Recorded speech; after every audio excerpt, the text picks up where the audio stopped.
Alors, pour moi, le management, c'est permettre aux gens d'exprimer leur talent et de le faire grandir, ce talent, hein, parce qu'on a tous du talent et on peut, si on veut, le faire grandir. Un manager, ça doit être un accélérateur finalement de l'expression de ce talent et de l'expansion de ce talent. Je me souviens, il y a quelques années, une personne avec qui je travaille depuis longtemps, une femme, qui m'a dit « Bon, voilà, j'ai trouvé un autre job, je vais partir. » J'ai dit « Mais c'est pas possible que tu partes, enfin... voilà. » Et elle me dit « J'ai besoin de me mettre en risque. J'ai besoin de sortir de ma zone de confort. » Alors j'ai dit ça, tu as raison, c'est important pour tout être humain, et justement, pour aller agrandir ses talents, de sortir de sa zone de confort. Mais alors, je pense que chez nous, tu as des occasions de le faire, donc pourquoi on ne le fait pas ensemble? Et en fait, je me suis rendu compte que c'est quelqu'un qui avait énormément de potentiel, on en était absolument parfaitement conscient, mais on avait une tendance finalement à la protéger un peu, comme beaucoup de managers et comme tout manager,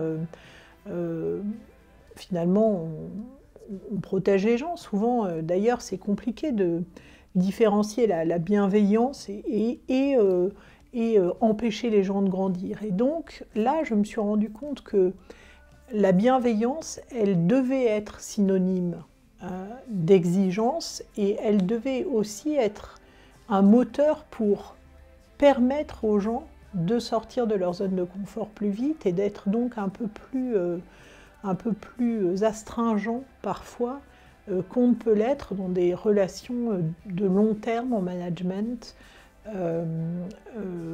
avec ses équipes, puisque le temps, hein, c'est un facteur extrêmement important. Je pense que évoluer dans son management, moi il y a des gens avec qui je travaille depuis 20 ans, évidemment, on a beaucoup évolué ensemble dans les liens qu'on a créés, et donc il faut savoir adapter son management à ces différents liens tout au long du temps.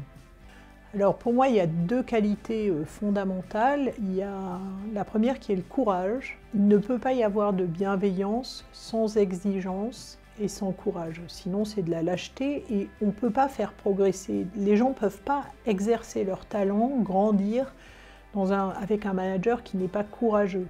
Courageux pour dire des choses positives, hein, des feedbacks, comme on dit, des feedbacks positifs, mais aussi parfois des feedbacks négatifs. Évidemment, faire un feedback négatif qui soit entendu, mais sans être blessant. L'objectif d'un manager, c'est évidemment pas d'être blessant, mais c'est quand même d'être clair, d'être entendu et d'être compris. Et donc cette balance, elle est sensible. Évidemment, elle évolue dans le temps avec quelqu'un que vous managez depuis 10 ans. Vous pouvez lui dire en un mot ce que quelqu'un que vous managez depuis 1 an, vous allez mettre 20 minutes à lui dire, parce que vous n'avez pas les mêmes liens, parce que vous n'avez pas construit les mêmes codes avec lui. Et donc un bon manager, il sait avoir ce courage et s'adapter à la personne et à la relation qu'il a avec cette personne.